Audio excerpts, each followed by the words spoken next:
Hey everybody, it's Warner. So if you are sitting here wondering what the heck happened to your Gmail, where is Hangouts, and what is this chat thing, this video is for you. So Google has gone ahead and updated and made a new version of Hangouts that is just called Google Chat, and there are some pretty cool features on how you can use it. So right now, if my Gmail looks different from yours, it is because I'm using the new view of Gmail. If yours looks like this and you don't want it to look like this anymore, or if yours doesn't look like this and you want to change it, just hit this, the gear icon, and you see the button right here that takes you to the new or the old version of Gmail.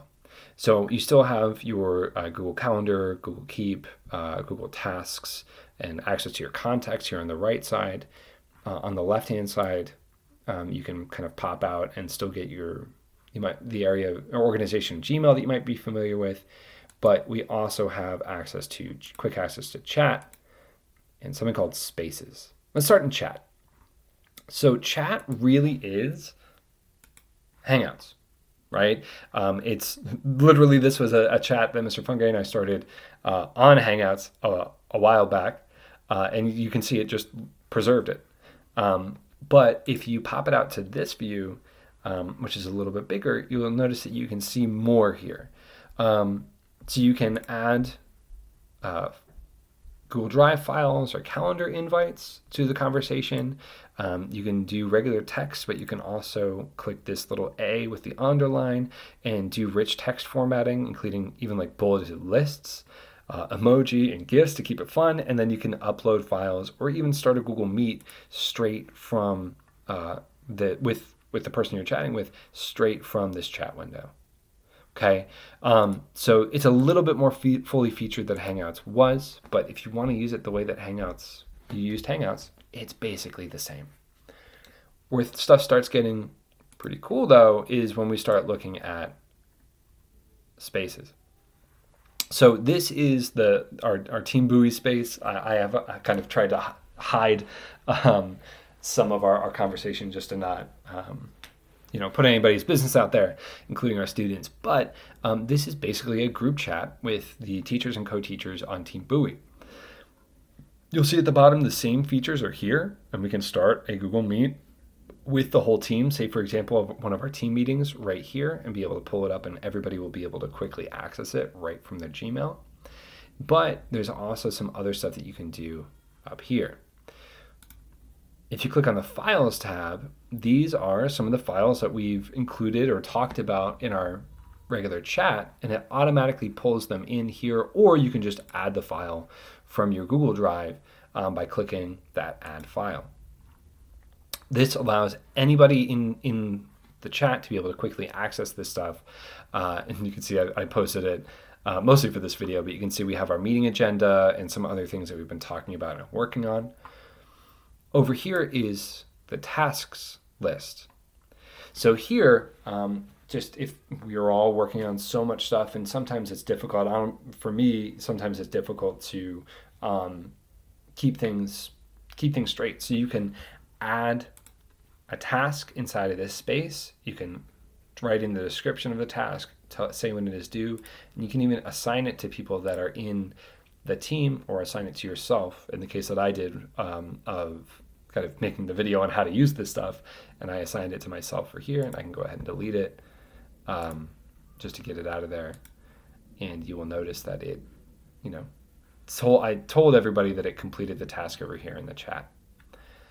Say you're involved in a chat, with Mr. Warner, who uses this way too much, and it's getting a little annoying. Then what you can do is go ahead up to the title of the chat, and here's where you can get to your different settings. So you can view and add people. You can change the name of the chat and even change an emoji icon. You can mark the chat as unread if you want to come back and get something. Pin it. If you're in multiple chats, it'll show up kind of in your pinned list on here. And here's what I want you to focus on, right? So these two settings right here. Turn off history is exactly what it sounds like. So if you click that button, nothing that is typed in the chat will be saved it'll delete all messages after 24 hours. You can turn that on and off as needed. And up here, you can manage your notifications. So let's say, for example, you're a co-teacher on Team Buoy, and you want to be involved in the conversation, but not, we're talking about a kid that you don't directly work with, and maybe you don't necessarily need that in your busy day. So if you can go to your notifications, you can say notify always for all new messages. Notifications completely off if you don't want to see, you still want to be involved and be able to check in, but you don't want to see any kind of new any notifications being involved in it. Or you can set it to notify less, so it is only going to pop up or make a sound or otherwise try and get your attention if you are mentioned. So if you have it on notify less, or if that when I would encourage you to, if you click this button, let the people in the space know that you have it on at notifications, that you won't get notifications for other stuff.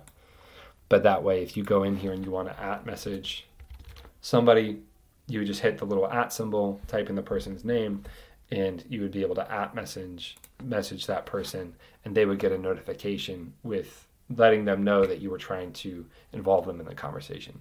You can also message somebody that is not in the team. So say, for example, Miss Davis is not on the Buoy team, but say we're talking about one of her kids, I can Miss Davis in the conversation, and it would automatically add her to the space, which she could then leave later if she wants to. Okay, so that is chat and spaces. And down here, the other thing you'll see is just Google Meet, right? It's just the same Google Meet. They're just trying to keep everything kind of together for us to, we're using all these tools. So they're trying to make Gmail kind of the center for the work that we would do communicating and collaborating with people. So that is some of the new setup in Gmail. If you want to know how, I snoozed all of my emails, so it would say no new mail in here because I'm definitely not at inbox 0. If you want to know how to set up custom labels or rules for your messages coming in from Gmail so you're not overloaded with Google Classroom notifications or anything else, any other tips and tricks, please go ahead and either shoot me an email in Gmail or go to the Google form that is in the link in the description to this video.